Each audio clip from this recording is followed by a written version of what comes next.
லூக்கா எழுதிய நற்செய்தி அதிகாரம் 4 இறை வசனங்கள் 14 முதல் 22 முடிய. பின்பு இயேசு தூய ஆவியின் வல்லமை உடையவராய் கலிலேயாவுக்கு திரும்பி போனார். அவரை பற்றிய பேச்சு சுற்றுப்புறமெங்கும் பரவியது. அவர் அவர்களுடைய தொழுகை கூடங்களில் கற்பித்து வந்தார். எல்லாரும் அவரை பற்றி பெருமையாக பேசினர். இயேசு தாம் வளர்ந்த ஊராகிய நாசரேத்துக்கு வந்தார்.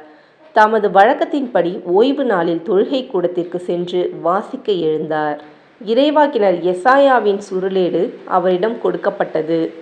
அவர் அதை பிரித்தபோது கண்ட பகுதியில் இவ்வாறு எழுதியிருந்தது: ஆண்டவருடைய ஆவி என்மேல் உள்ளது, ஏனெனில் அவர் எனக்கு அருள் பொழிவு செய்துள்ளார். ஏழைகளுக்கு நற்செய்தியை அறிவிக்கவும், சிறைப்பட்டோர் விடுதலை அடைவர், பார்வையற்றோர் பார்வை பெறுவர் என முழக்கமிடவும், ஒடுக்கப்பட்டோரை விடுதலை செய்து அனுப்பவும், ஆண்டவர் அருள் தரும் ஆண்டினை முழக்கமிட்டு அறிவிக்கவும் அவர் என்னை அனுப்பியுள்ளார். பின்னர் அந்த ஏட்டை சுருட்டி ஏவலரிடம் கொடுத்துவிட்டு அமர்ந்தார்.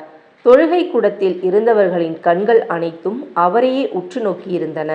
அப்பொழுது அவர் அவர்களை நோக்கி, நீங்கள் கேட்ட இந்த மறைநூல் வாக்கு இன்று நிறைவேறிற்று என்றார். அவர் வாயிலிருந்து வந்த அருள்மொழிகளை கேட்டு வியப்புற்று, இவர் யோசேப்பின் மகன் அல்லவா என கூறி எல்லாரும் அவரை பாராட்டினர். இது கிறிஸ்துவின் நற்செய்தி. கிறிஸ்துவே உமக்கு புகழ்.